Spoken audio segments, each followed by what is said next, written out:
Kerkklokken markeren 75 jaar bevrijding in West-Zeeuws-Vlaanderen. Het is vrijdag 1 november. Dit is Zeeland Nu. Herdenking zorgt voor kippenvel. Verbijstering na dodelijke ongelukken. En landelijke ambities van Vlissingse coach. Goedenavond, dames en heren. Een indrukwekkend moment in West-Zeeuws-Vlaanderen vandaag. Maar liefst 26 klokken hebben tegelijkertijd geluid om 12 uur en dat 10 minuten lang. Om nog maar eens te benadrukken dat het precies 75 jaar geleden is dat de oorlog in dit gedeelte van Zeeland was afgelopen.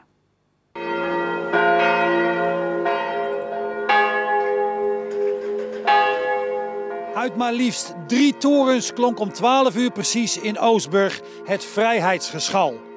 75 jaar na dato laat West-Zeeuws-Vlaanderen alsnog muzikaal weten dat de oorlog hier voorbij is.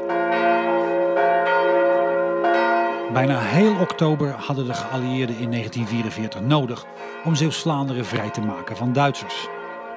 De gevechten laten een spoor van dood en vernieling achter. Hier in Oostburg ligt de stad in puin, is alles afgebrand en zijn er vele slachtoffers.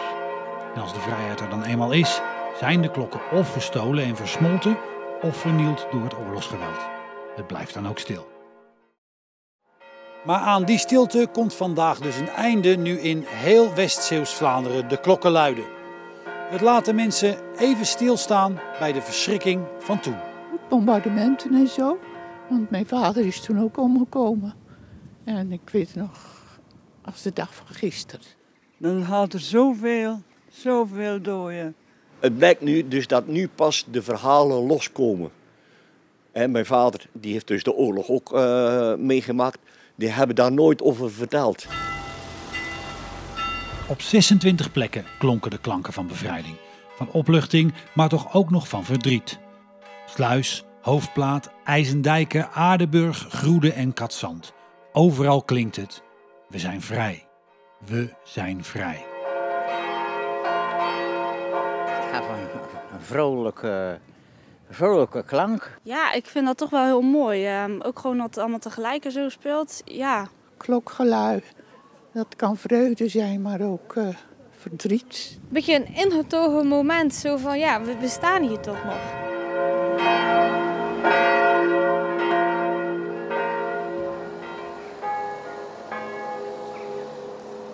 Om 11:10 zwijgen de klokken weer. 75 jaar lang hebben ze moeten wachten op deze ode aan vrijheid. Maar vandaag werd het verhaal verteld aan iedereen die het horen wilde.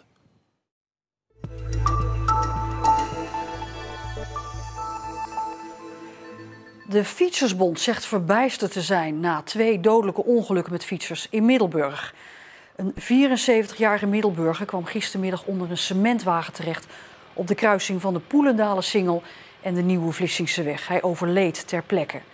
De Fietsersbond had eerder voorstellen gedaan om dit kruispunt veiliger te maken voor fietsers. Maar kreeg juist gisteren te horen dat er niks met de voorstellen zou worden gedaan. De bond had ook voorstellen gedaan voor aanpassingen rond de Koepoort, nadat daar 2 weken geleden ook al een fietser om het leven kwam. Maar ook die voorstellen werden afgewezen.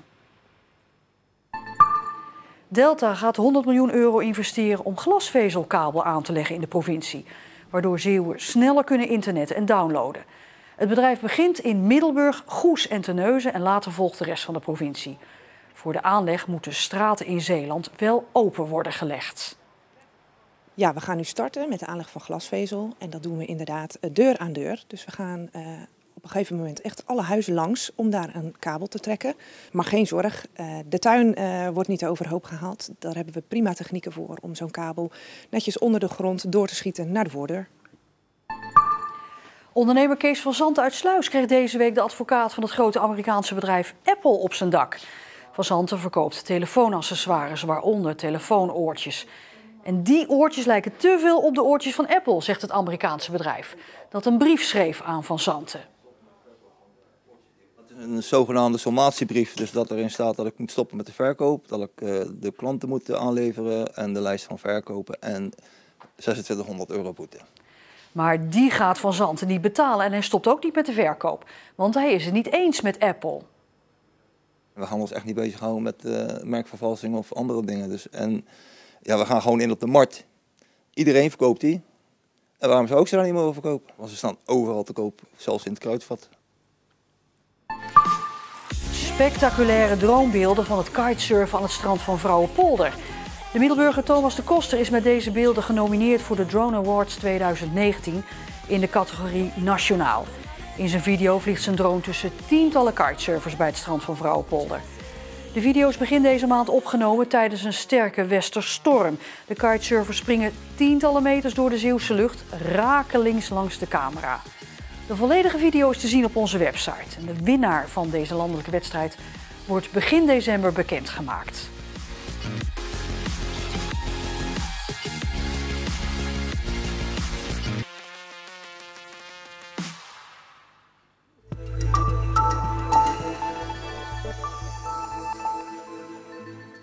Voetbalclub Vlissingen heeft een piepjonge coach die barst van de ambitie.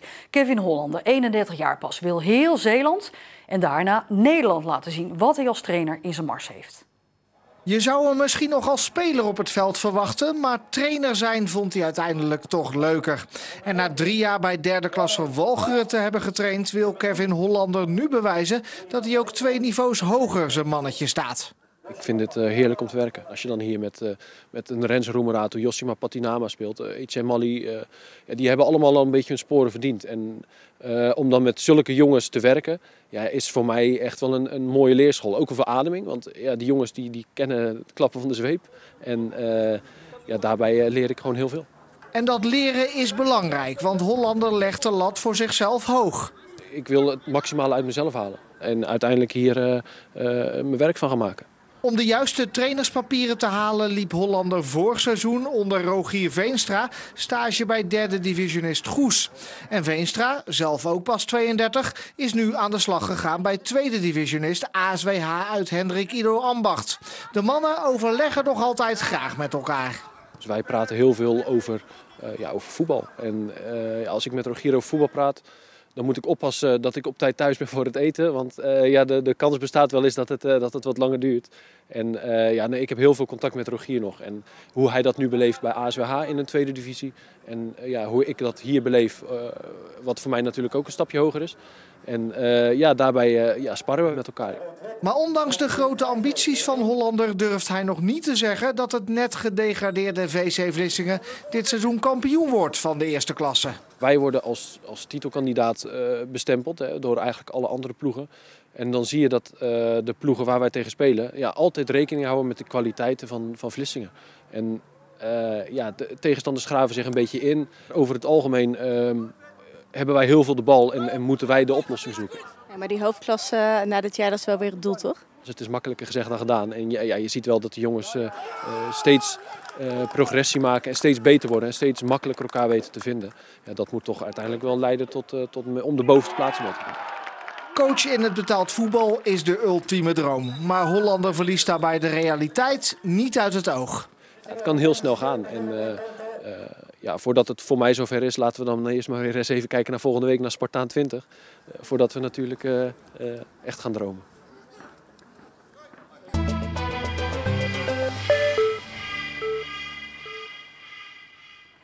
Een harde en peperdure les is het, zo klinkt het in de Goese politiek. Naar aanleiding van het onderzoeksrapport over het Omnium in Goes. Miljoenen stak de gemeente sinds 2012 in het sportcomplex en het bijbehorende tropische bos. Maar de gemeente moet nooit meer op zo'n manier voor ondernemers spelen, zeggen de raadsleden nu. 75.000 bezoekers verwachten ze hier per jaar. Het werden er 7500, 1/10. Wat ging er mis met het tropisch bos van het Omnium? De Goese Raad besloot in 2012 dat het sportcomplex aan vernieuwing toe was. De aanleg van een tropisch bos zou bijdragen aan extra bezoekers. Zo was de gedachte. Maar het was ook niet veel meer dan een gedachte, zo blijkt uit het onderzoek. Zo was er geen doordacht beleid, anders was er misschien niet voor een tropisch bos gekozen. Er werden risico's genomen die niet bij een gemeente thuis horen. Het ging veel te veel over geld en niet over beleid. Er was te weinig marktonderzoek, ondanks alle aanbevelingen daarover. En het raadsvoorstel was te rooskleurig. De informatie voor de raad was minimaal. De conclusies doen pijn, zegt Karel Bruring, raadslid voor GroenLinks. Toen een van de weinige raadsleden die wel kritisch was op bepaalde punten van het plan. Ik denk zelf dat je eigenlijk als gemeente dit soort zaken als Omnium niet zou moeten doen. Je moet zeg maar een basispakket aan sportvoorzieningen maken als gemeente waar de bevolking gebruik van kan maken. Maar je moet niet op een of andere manier in de markt gaan zitten of met die markt gaan concurreren. Ik denk dat het niet verstandig is. Ook harde woorden zijn er in het rapport voor Johannes de Bat. Op deze beelden nog wethouder van onder meer sport en nu provinciebestuurder. Hij was groot voorstander van miljoenen investeringen in het complex en in het bos. Maar hij zat ook in de raad van commissarissen van het Omnium. En zo'n constructie mag nooit weer, zegt Nieuw Goes. Ja, inderdaad, het onderzoek constateert dat er sprake was van rolversmelting. Dus dat bijvoorbeeld de raad van commissarissen niet de rol speelde die ze hadden moeten spelen. Ja, dat is echt iets waar we bij de toekomst voor het Omnium goed op moeten letten. Dat ieder orgaan ook echt de rol speelt die moet spelen. Met soms ook de kritiek die ze moeten kunnen uiten. Er zijn enorme bedragen mee gemoeid. De gemeente heeft ruim 5 miljoen euro subsidie uitgetrokken en staat voor 19 miljoen euro garant. Dat betekent dat als het fout gaat, 19 miljoen euro gehaald kunnen worden uit de gemeentekas. Enorme bedragen dus, maar grote vraag is eigenlijk, hoe nu verder? De huidige directeur heeft wel ideeën. We zullen dat samen met de gemeente moeten bespreken, maar je kunt hier een hele grote groene escape room van maken. Je kunt hier proeverijen organiseren, je kunt hier workshops organiseren. En ook creatief, denk aan fotografiecursussen, workshops, dat soort activiteiten kunnen allemaal in deze ruimte. Nog toenmalig wethouder de Bat, nog het huidig provinciebestuur wil voor de camera reageren. In januari praat de raad over de toekomst van het Omnium.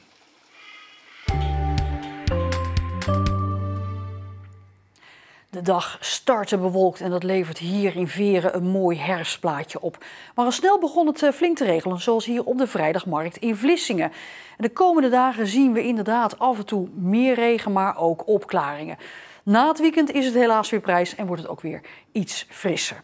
En we hadden het er al over, de herdenking van 75 jaar bevrijding. Daarom zometeen onze mini-documentaire Commando Vlissingen over de 95-jarige Arthur Robinson, die destijds als 20-jarige jongeman meevocht om Vlissingen te bevrijden. Heel graag tot morgen zeg ik en dan ben ik er weer met het nieuws en dan ook het weekoverzicht.